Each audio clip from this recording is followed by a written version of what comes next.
Oke,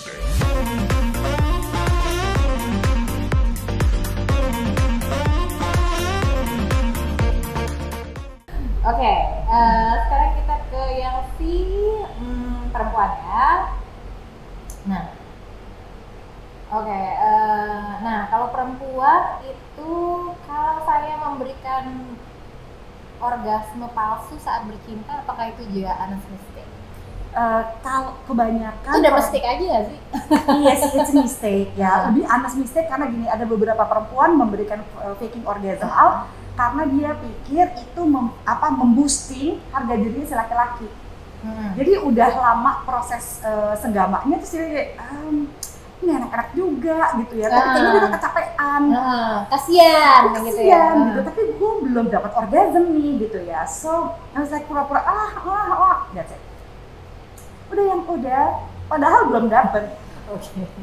Kalau misalnya Anda di casual relationship, Anda melakukan ini no string attached, ya kan? Tapi kalau dalam relationship, ini anesthetic yang akan membunuh keintiman kan, gitu, yang membunuh the sexiness inside you.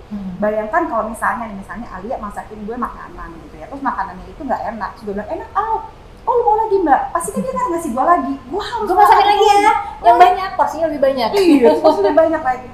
You have to eat all of that. Dalam relationship juga begitu.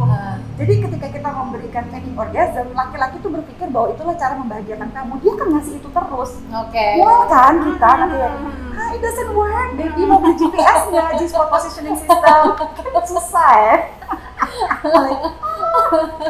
Oh begitu. Oke, jadi itu anesthetic pada saat si perempuannya ceritanya biar lakinya nggak turun harga dirinya karena nggak dapat. Bisa jadi kita sebenarnya bilang gini ya, misalnya nggak dapat gini, yang aku tuh sebenarnya belum orgasme, tapi ini udah cukup dulu ya buat sekarang. Ya, kalau misalnya kamu masih kuat lagi, aku masih pengen coba beberapa posisi, tapi kalau misalnya enggak, ini nggak apa-apa loh gitu. Jadi cuma sebaiknya please jangan dibilang pas lagi having sex itu turn off sekali. Jadi bisa dibilang misalnya sebagai evaluasi gitu ya, misalnya satu kali yang aku pengen coba di beberapa gaya gini karena aku pengen kamu tahu sesekali perempuan itu seringkali nggak dapat orgasme juga nggak apa-apa, udah cukup. Tapi gitu ya, kalau aku lagi kepengen banget dapat orgasme, boleh nggak coba dulu gaya ini sedikit dong ya, atau ganti gaya boleh nggak gitu. Karena aku kepengen banget dapat ini gitu. Berarti yang pertama masih dikomunikasikan adalah, dan ini perempuan juga mesti tahu ya, kalau misalnya lagi having sex itu perempuan tidak dapat orgasme itu juga tidak apa-apa. Tidak apa-apa gitu, sebenarnya. Sebetulnya. Tapi bukan berarti sering-sering ya, misalnya 10 kali hubungan seks nggak pernah dapat orgasme 9 kali ya garing juga kan. Nah tapi kalau misalnya nggak dapat orgasme terus udah gitu, misalnya berarti kan dia misalnya masih kepengen banget nih ya, tapi nggak bisa diomongin. Yang ada adalah posisi andalan kamu apa supaya bisa dapet. Yang kamu masih kuat nggak kalau misalnya kita doggy style. Ya gitu.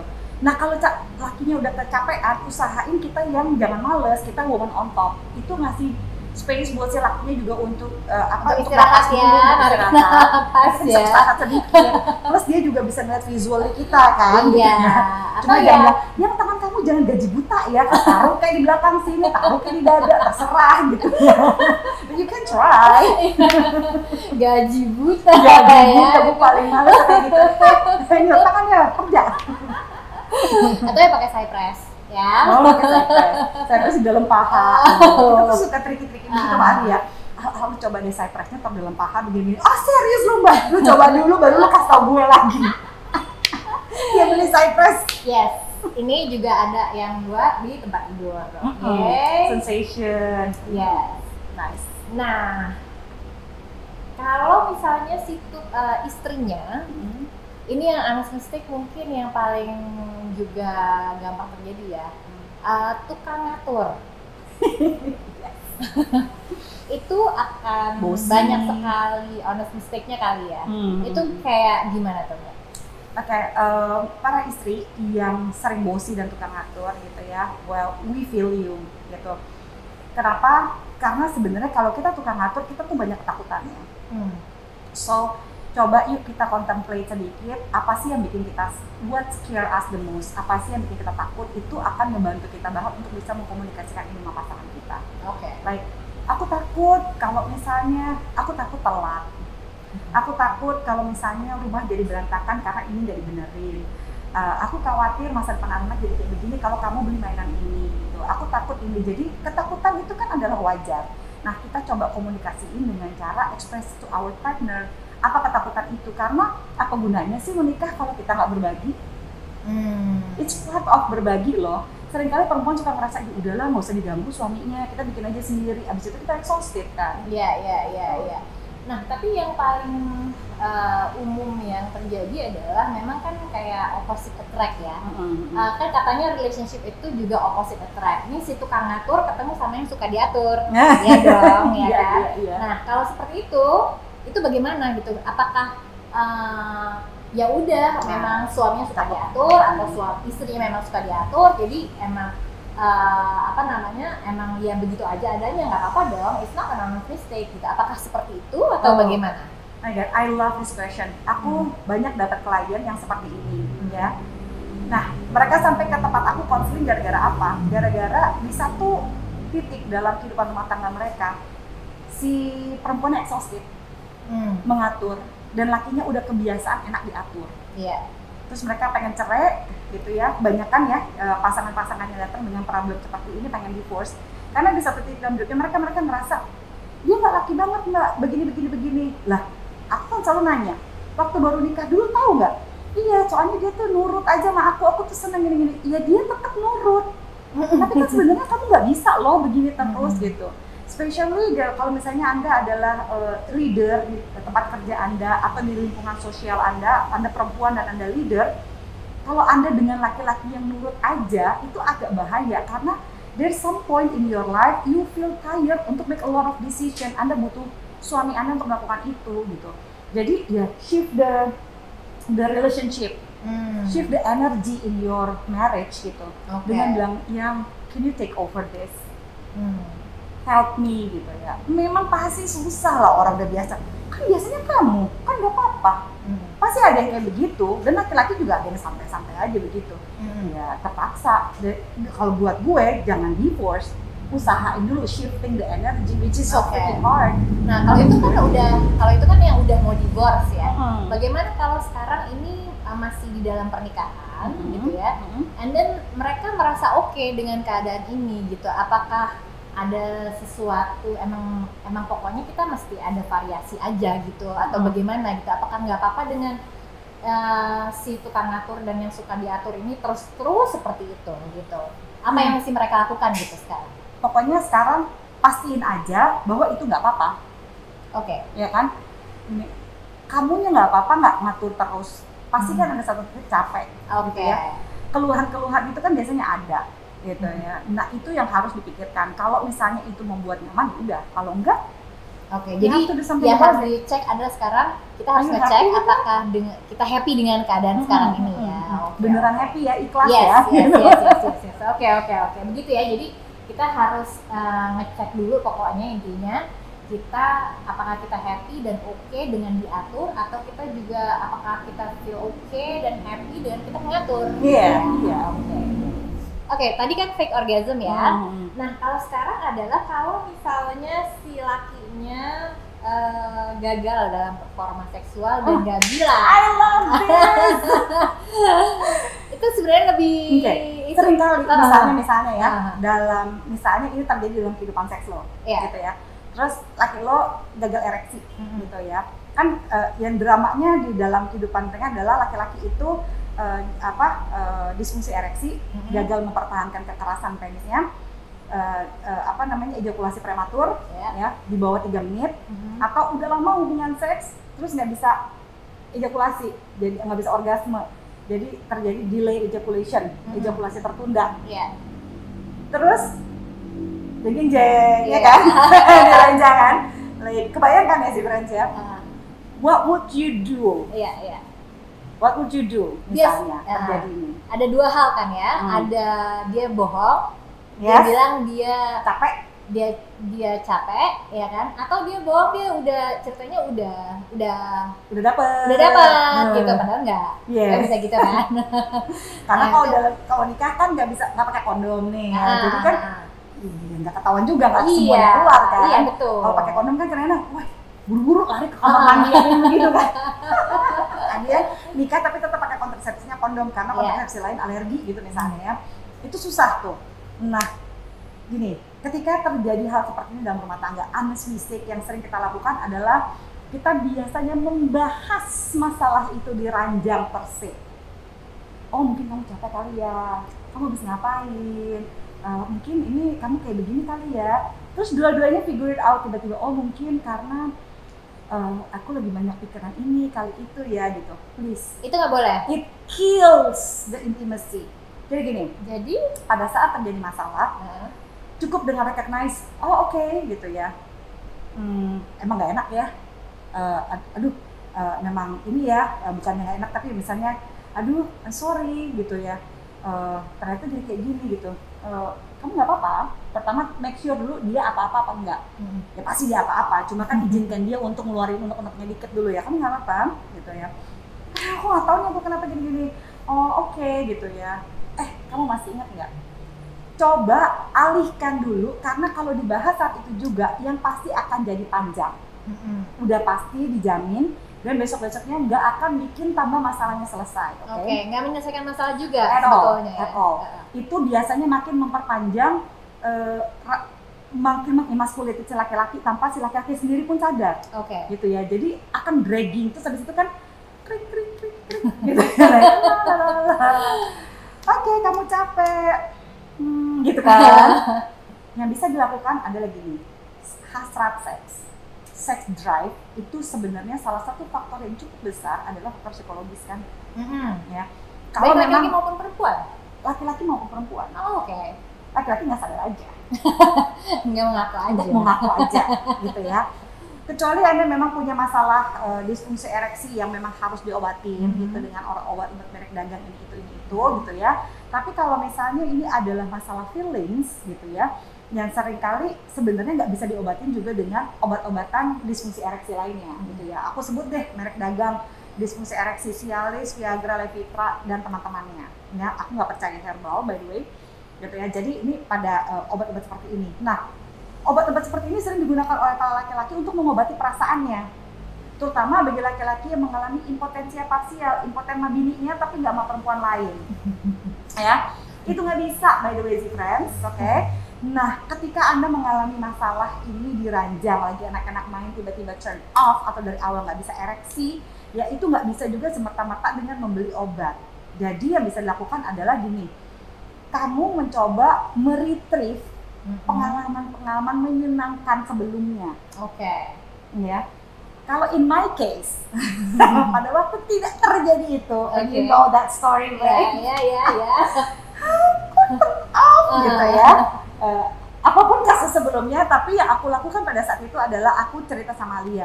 Terus lu gimana Mbak? Gue bilang gini, ya gue langsung cerita, menurut kamu tipe-tipe perempuan yang seksi itu yang kayak apa sih? Ya lo enak, lo sexpert. Gimana sih? Kalau manusia biasa kayak kita gini gimana?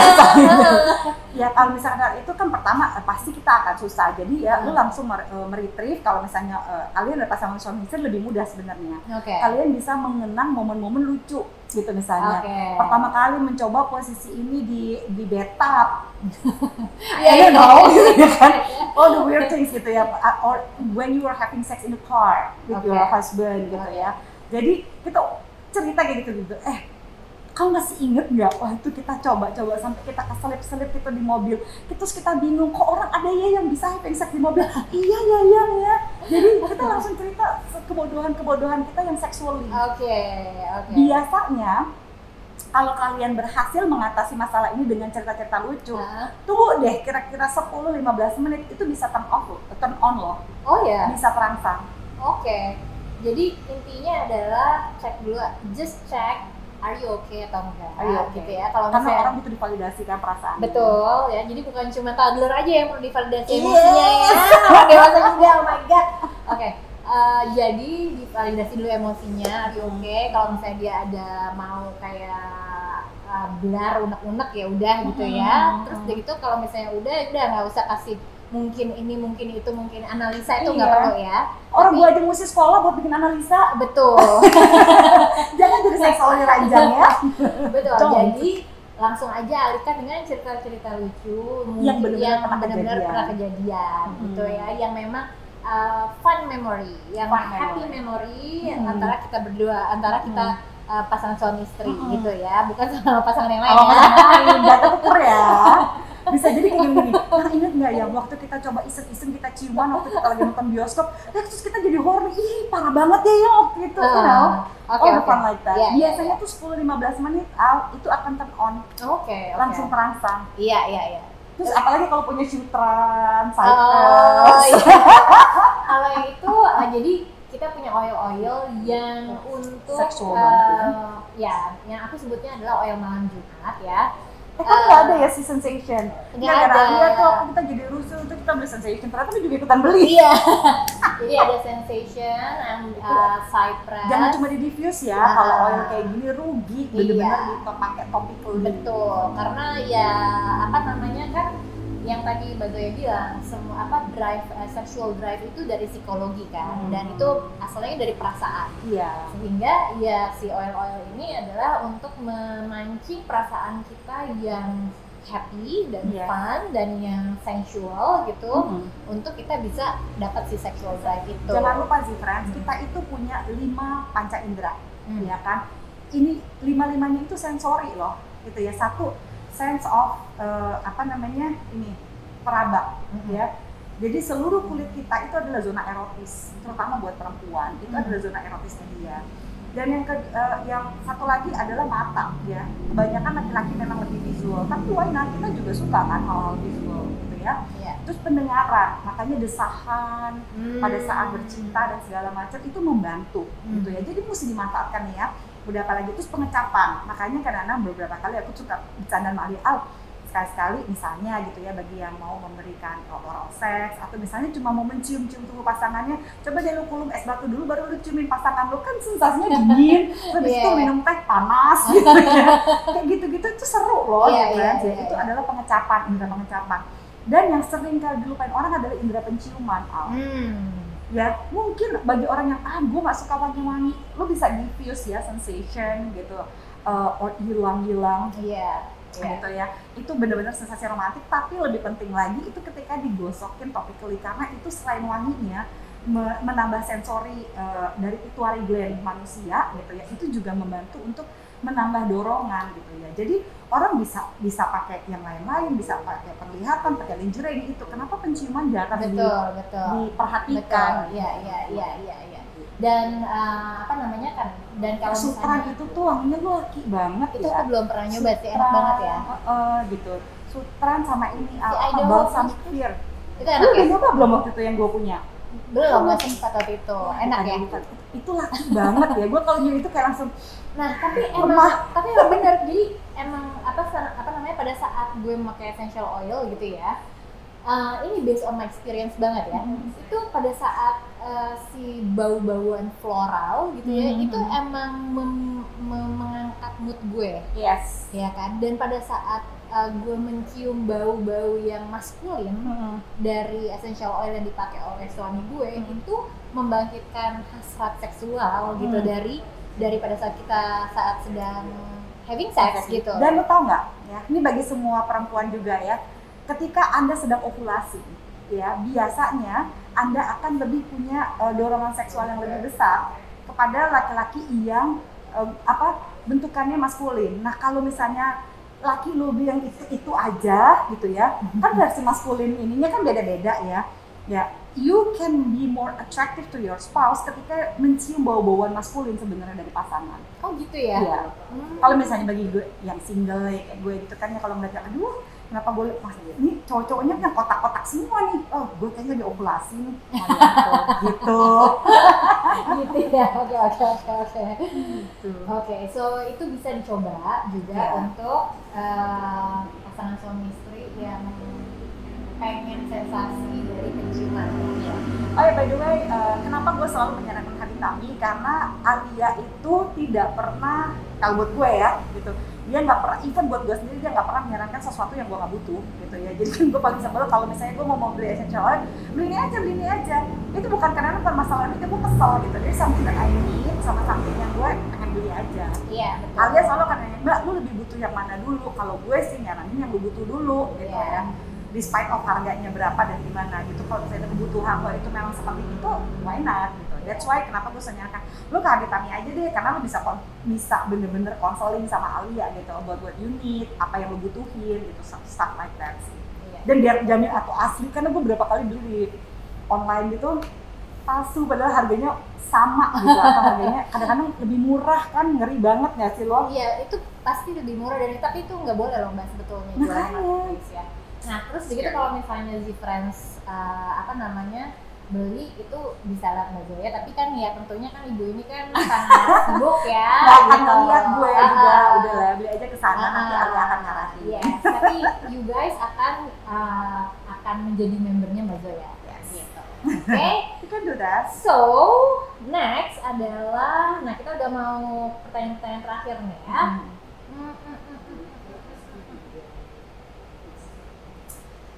Tidak pernah bertanya mengenai pendapat istri dalam mengambil keputusan, sebelum mengambil keputusan. Oke. Ini honest mistake yang dilakukan laki-laki. Iya, dan ini sebetulnya masuk akal, ya nggak sih? Iya kan? Jadi kayak misalnya ada beberapa laki-laki sayang sih sebenarnya, nggak tega nyusahin istrinya ya. Mungkin nggak tega, tapi habis itu juga kayak dia nggak mau ribet. Misalnya dia mesti memutuskan ini, kayaknya kalau gue jelasin ke istri gue juga ribet karena dia nggak ngerti seluruh masalahnya, you know, those kind of things ya kan. Sehingga kalau gue jelasin lagi capek juga, terus gitu juga ya udahlah gitu, ya kan. Gitu. Dan istri juga gitu kan kadang-kadang kan, udahlah daripada males gitu. Gitu kan, dia nggak ngerti lah, udahlah gitu. Atau aduh ntar gue tanyain juga paling jawabannya juga sama kayak gue. Enggak, kayak tetep kan jawabannya terserah kamu aja gitu kan. Nah ini adalah honest mistake yang sering banget terjadi dan yang itu gue bilang masuk akal. Iya kan? Dilakukannya masuk akal. That's the thing. Gimana kalau kita itu belajar mengganti dinamika relationship kita gitu ya, karena gini, dengan adanya masalah yang Alia present tadi, kita seringkali ya udah bisnis as usual.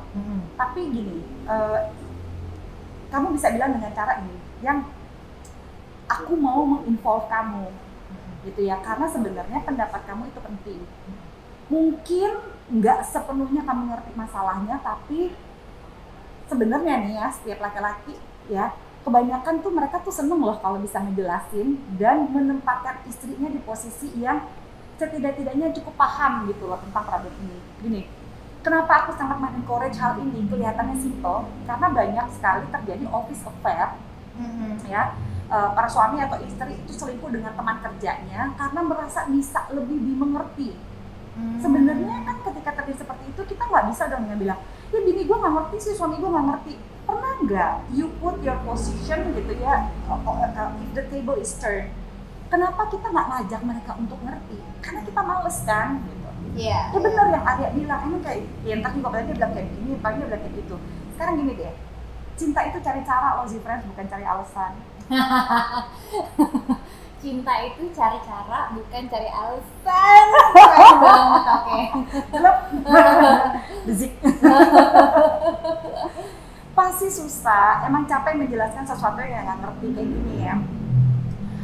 Alia itu dari dulu sering banget nemenin gue kan males kalau ke kafe mau nonton bola gitu karena layarnya lebih gede gitu ya, dan gue suka the hype of nonton bola gitu. Gue suka Liga Inggris, I'm a Liverpool fans. Satu kali gue lagi nonton dengan teman gue yang cowok dan temannya Alia juga of course gitu ya, terus kita lagi nonton bola dengan serunya. Alia nanya sampai 500 juta kali, Baba itu kenapa terjadi pelanggaran, ini kenapa begitu? Oh bentar ya gue jelasinnya ke lu ya. In a way, kalau biasanya kita suami istri gitu ya, harusnya nih gue tuh ngejelasin dulu ke dia, meskipun mungkin dia nggak ngerti, tapi dia juga nggak akan histeris kan waktu lagi nonton, karena gue pikir udahlah Alia bakal jadi lawan, karena teman nongkrong kita pada waktu itu juga beda udah nikah loh. Akhirnya ya. Nah, teman kita itu, jadi kita tuh suka sama-sama hangout, dan dia juga kebetulan dia penyuka MU, jadi waktu kalau MU sama Liverpool gitu, terus kita ribut gitu, berantem, kenapa Alia tuh suka begitu gitu ya. Terus gue pikir, gila ya kalau dalam relationship gitu ya, it's okay sih untuk ngajak dia, itu adalah salah satu cara gue untuk siapa tahu gue bisa ngeracunin dia seperti dia ngeracunin gue diving, right gitu, stuff like that gitu. Kenapa kalau nggak diajarin gimana tahu, ya kan?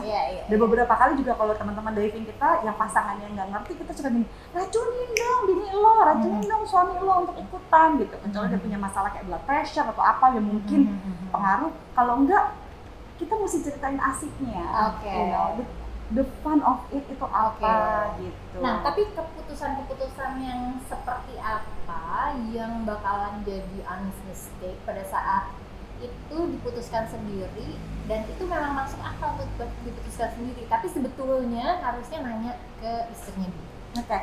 Itu hal-hal yang sebenarnya nanti akan ada impact ke relationship. Kalau misalnya kalian mau keep it by yourself, pastikan bahwa satu hari lu gak akan komplain ketika bini lu gak ngerti kerjaan lo. Kalau satu hari nanti lu bisa gak lu gak komplain begini, bini gue gak akan ngerti, lu gak pernah coba ngajarin juga gitu. Nah kira-kira kalau misalnya dengan bercerita lu menambah kedekatan, menambah pengertian istri lo atau suami lo terhadap lu, why not? Gitu kan ya. Kan sebenarnya dalam relationship kan gitu, ujung-ujungnya apa sih? Lu mau dapat apa sih? Lu mau dapat istri yang pengertian. Ya kalau lu nggak pernah ceritain, gimana dia mau ngerti? Lu pengen dapat istri yang punya, yang tahu. Ya lu kan nggak tahu beban gue, ceritain dong. Suami kan suka gitu, lu nggak mau nyusahin, lu nggak mau nyusahin, tapi lu butuh support dia nggak? Bisa nggak dia mensupport sesuatu yang dia nggak ngerti? Kalau bisa ya udah. Kalau nggak bisa ceritain dong. Yang penting cobain aja dulu ya, ya kan ya. Karena kan bagaimanapun juga pasangan tuh suka untuk merasa terlibat gitu kan ya. Nah tapi gimana kalau misalnya gini Mbak, mau ngasih, ini yang mungkin suka kejadian juga ya, istri atau suami mau ngasih uang ke orang tuanya sendiri. Lalu tanpa sepengetahuan istrinya, atau dia pikir ya kan kalau istri biasanya ini kan uang gue yang cari sendiri kok misalnya gitu kan, ya gue mau kasih ke ibu gue nggak apa dong gitu kan. Ternyata suaminya bukannya enggak apa-apa gitu, atau misalnya balikannya gitu, gimana? Kadang-kadang gue termasuk orang yang pernah melakukan kesalahan itu karena gue pikir udah lah ya duit gue ya gitu ya, sampai akhirnya pada satu hari kita lagi ngomongin duit apa gitu ya, terus keluar gitu ya, gue aja sampai gak enak hati ngomong sama lo gini, jadi gue cari duit ya gue kasih ke orang tua gue sendiri gitu ya, gini. Terus udah gini, ya emang aku pernah larang? Enggak sih. Kenapa lu merasa gak nyaman ngomong sama gue, apa yang gue bikin? Ya enggak, gue takut lu gak ngasih, gue ngasih ke orang tua lo. Ya gak mungkin dong, dia bilang gitu. Oh gila, gue berasumsi men. Karena gue pikir kita duit gue segala macam, sampai akhirnya gue begini, kan boleh loh, aku tahu itu duit kamu, tapi ya bukannya akan lebih asik kalau misalnya kamu ngomong aja sama aku, it's your money, aku tahu kamu gak harus minta izin sama aku, tapi dengan aku tahu, aku tuh merasa dilibatkan loh dengan proses itu jelek banget sih buat gue. Terus gue sampai bilang gini, jadi setiap gue mau kasih tau gue gini, Beb, aku tuh punya duit segini, aku pengen kasih ke mama segini gitu. So I just want you to know that. Oh, thank you for letting me know. Ternyata gue cuma butuh begitu kan. Gue udah kemana-mana duluan kan. Gue ntar dilarang lagi, gue maunya ngasih segini pokoknya gitu. Jadi pokoknya intinya adalah kalau selama itu keputusan tidak menimbulkan asumsi yang negatif gitu ya, dan kalau misalnya lo udah punya duluan asumsi negatif, habis itu udah deh nggak usah kasih tahu pasangan gue, nah itu justru yang mesti dikasih tahu ya. Kenapa juga pasangan lo ya? Tim, istilahnya. Catat. Oke, terus ya.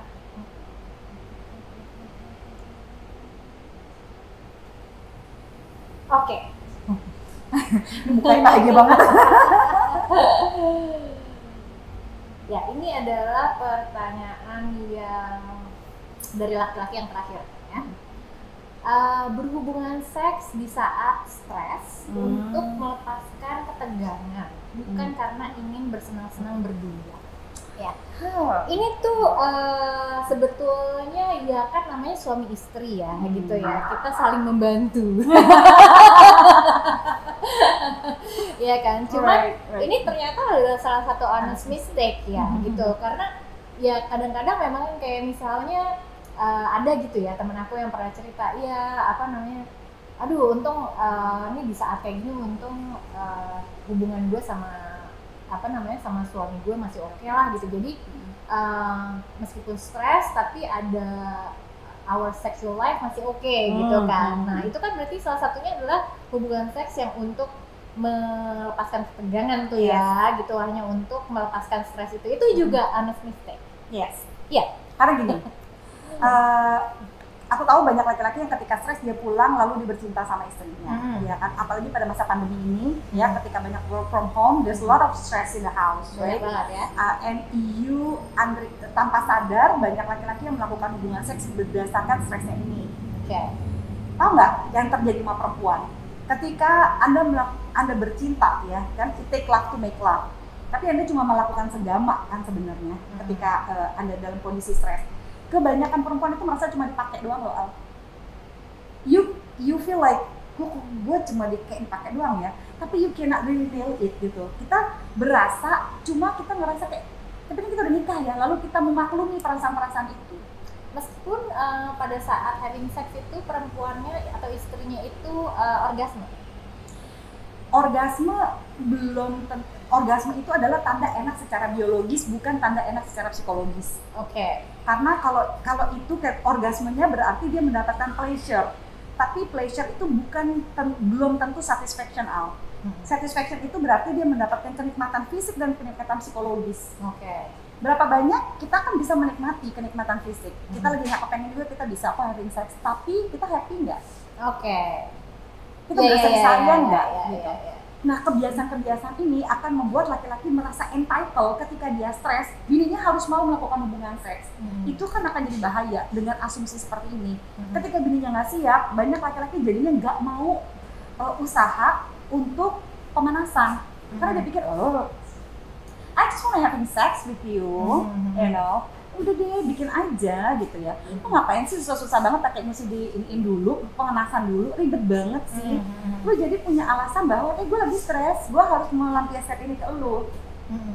Dan perempuan aku ngerasa, dia nggak mau sih, foreplaynya pelan banget, kan nggak pakai foreplay sih tuh. Kalau pakai foreplay kitanya udah boring, mau ngantuk.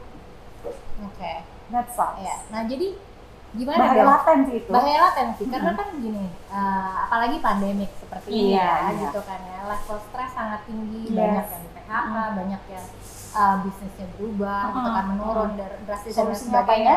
Itu gimana dong? Karena kan bagaimanapun juga memang ya kita memang bisa memakai itu untuk melepaskan stres, begitu kan? Nah jadi bagaimana supaya bisa dapat dua-duanya nih gitu?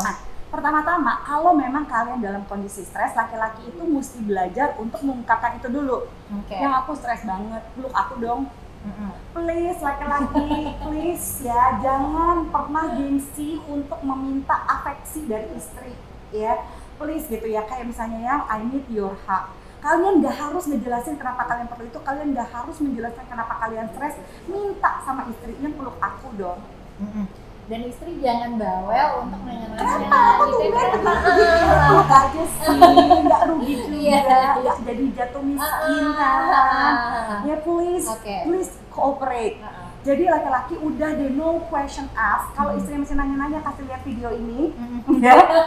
Yang peluk aku aja boleh nggak gitu? I just need your hug. Peluk, gitu. Kenapa peluk itu merilis a lot of hormon-hormon stres gitu ya. Terus ada hormon attachment-nya di situ kan, ya. Nanti kalau misalnya dari pelukan itu bonusnya adalah seks rezeki.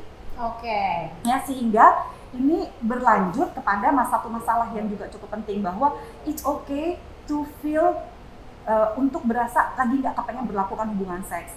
Ya, kalian juga bisa menolak hubungan seks pada pasangan karena kita nggak selalu bisa punya mood. Tapi ketika kita menolak seks, jangan pernah menolak cinta. Kita lagi nggak kepengen, boleh nggak boleh. Makanya banyak alasan klise, aduh gue lagi capek. Sebenarnya nggak ada lah, kalau lagi kepengen hubungan seks, mau capek nggak capek mah tetap aja nafsu. Tapi pada saat kita sedang nggak mood, meskipun kita nggak capek, kita bisa loh nggak mood hal untuk hubungan seks. Bisa flow ya? of thinking mind Iya, aja, iya, iya.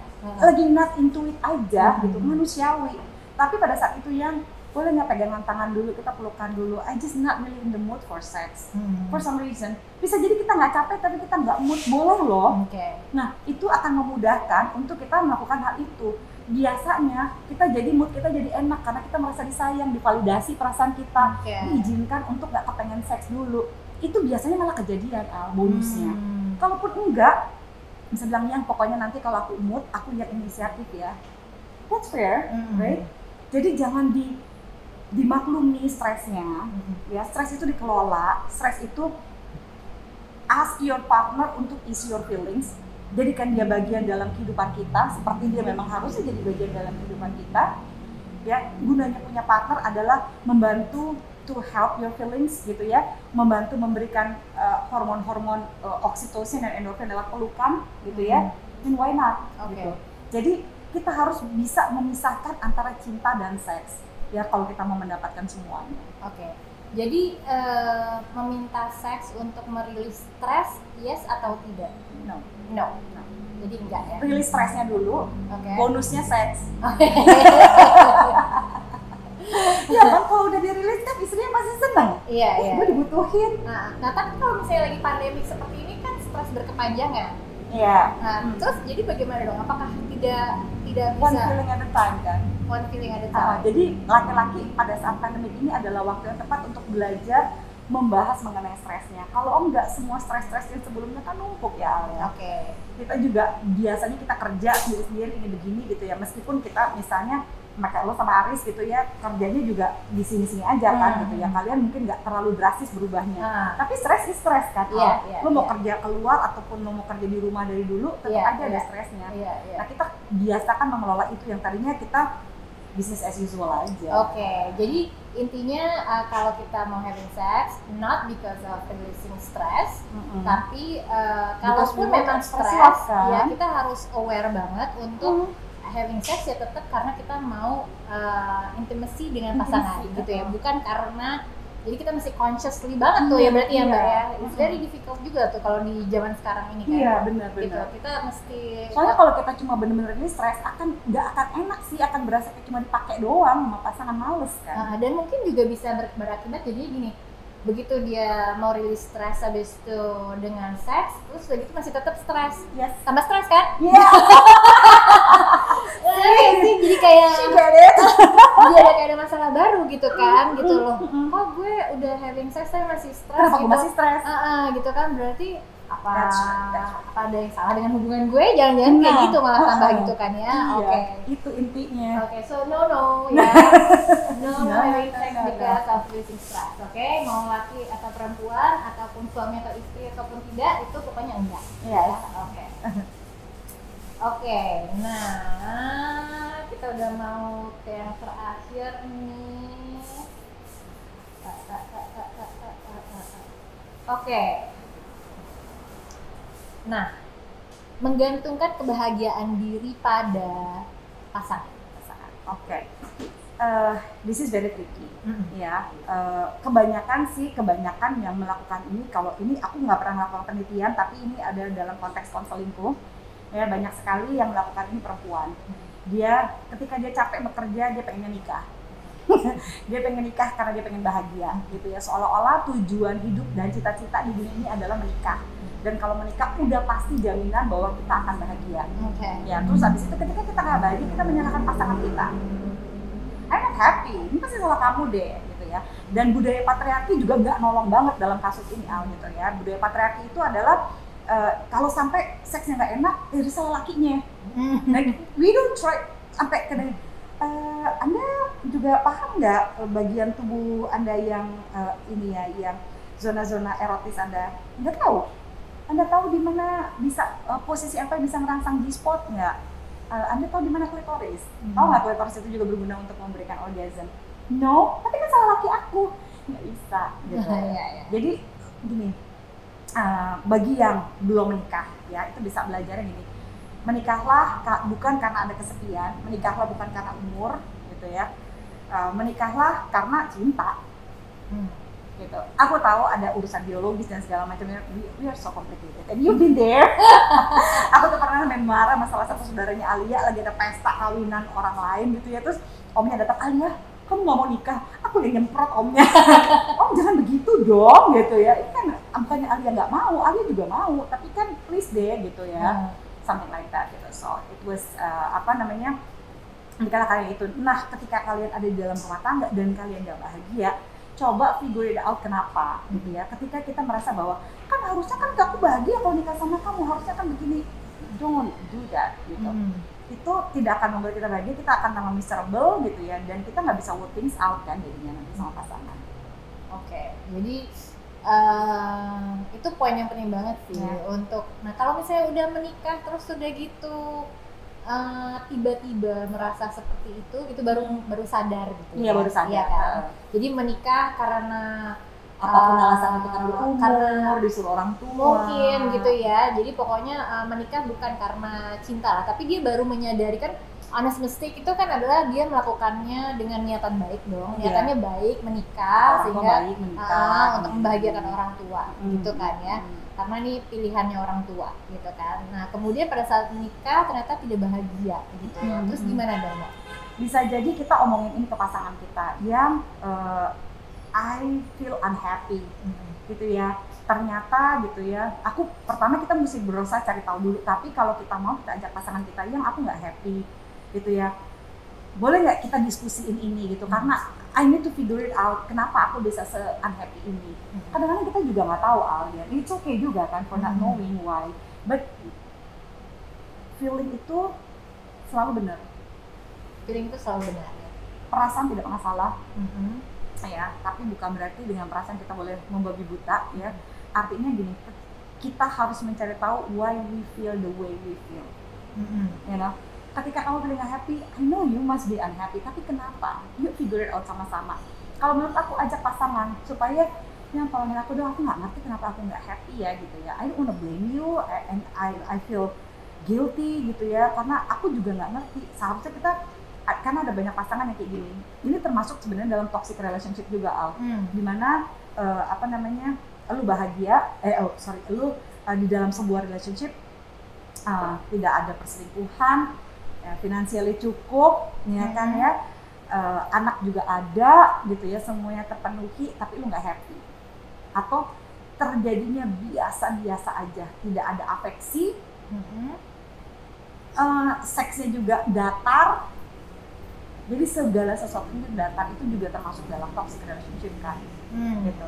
Jadi ketika kamu nggak happy, figure it out yuk sama-sama, ajak pasangan gitu untuk mendiskusikan ini, kenapa ya kok aku ngerasa kayak ada yang kurang. Biasanya kalau laki akan, lo kan duitnya cukup, ininya cukup, anak-anak ada apa segala macam, seksnya oke, mungkin gitu ya, apa bisa aja loh, feeling sex pasti right gitu, tapi jangan kayak gini. Ya dulu sih sebenarnya aku belum mau nikah, tapi udah begini-begini, udahlah sekarang udah ada titik ini. You have kids, you have responsibility. Kalau menurut almarhum Fuad Hasan, Profesor Dr. Fuad Hasan selalu bilang, kita punya kebebasan untuk bertanggung jawab, bukan bebas dari tanggung jawab.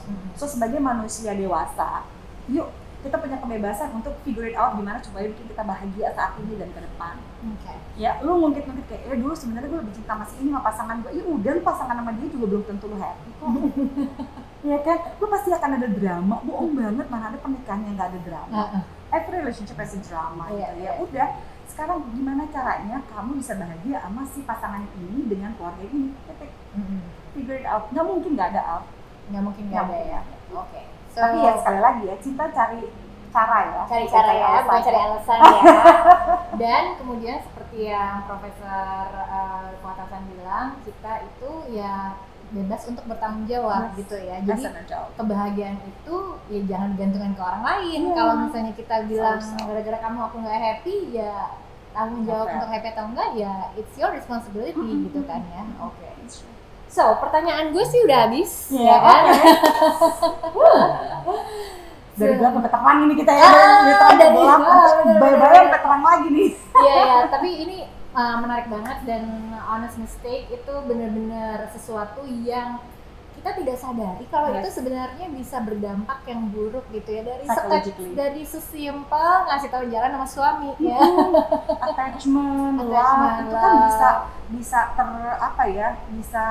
terpupus gitu ya pelan-pelan gitu. Iya. Jadi honest mistake itu adalah hal-hal kecil dalam relationship yang bisa mempengaruhi kehidupan rumah tangga kita ke depan. Oke, dan begitu kita sadari, ya kita cari solusinya. Mencari Gitu solusi. ya, kita cari solusi dari semua karena cinta itu cari Cara. cara, bukan cari alasan. Oke. So friends, quote of the day gitu ya dari pembicara mengenai relationship terutama dalam pernikahan tentang honest mistake in relationship adalah satu pembelajaran yang paling besar. Kalau Anda mencintai pasangan Anda gitu ya, carilah cara bukan mencari alasan. Mungkin pertanyaan saya ini coba ya direnungkan oleh Z-Friends masing-masing. Apakah kebahagiaan ini adalah kebahagiaan dalam rumah tangga adalah hal yang Anda sangat-sangat inginkan? Ya. Kalau jawabannya iya, gitu, dalam skala berapa? Skala 1 sampai 10, ada skala berapa sih keinginan Anda untuk bahagia dalam rumah tangga? Kalau jawaban Anda adalah, oh skala saya di atas 6 Mbak Zoya, saya ingin bahagia bersama dengan keluarga saya itu di skala 10, atau bahkan ada yang segitu metalnya bilang 11, saya ingin bahagia dengan pasangan saya. Pertanyaannya, apa yang sudah Anda lakukan untuk bisa bahagia dengan pasangan Anda? Ya, kalau misalnya Anda ingin bahagia tapi Anda nggak melakukan apa-apa, I think it's about time. Ya, coba tonton semua seri video honest mistake dari saya dan Alia Haju ya supaya bisa menambah wawasan bagi Z-Friends semua. Dan sekali lagi thank you ya buat It's Life Coffee. That's our coffee. I hate this. Sekali lagi thank you buat That's Life Coffee yang ngasih tempat untuk kita curhat-curhat dan ngomongin hal-hal yang seksi tentang pernikahan. Ya, if you are interested in essential oil, you can counseling with Alia. You can discuss about what you need gitu ya dalam ini soal essential oil segala macam. Ini ada di Instagram Habitami ya, silahkan lihat di friends gitu ya. Semoga apa yang kami berdua bagikan melalui pengalaman pribadi kami, melalui pengalaman dari orang-orang yang bertanya pada kami itu akan membantu Z-Friends semua untuk mengurangi honest mistake di dalam relationship. So, sampai ketemu lagi Z-Friends di episode-episode berikutnya. Saya dan Alia Haju pamit dulu dari hadapan Anda semua. Bye Z-Friends!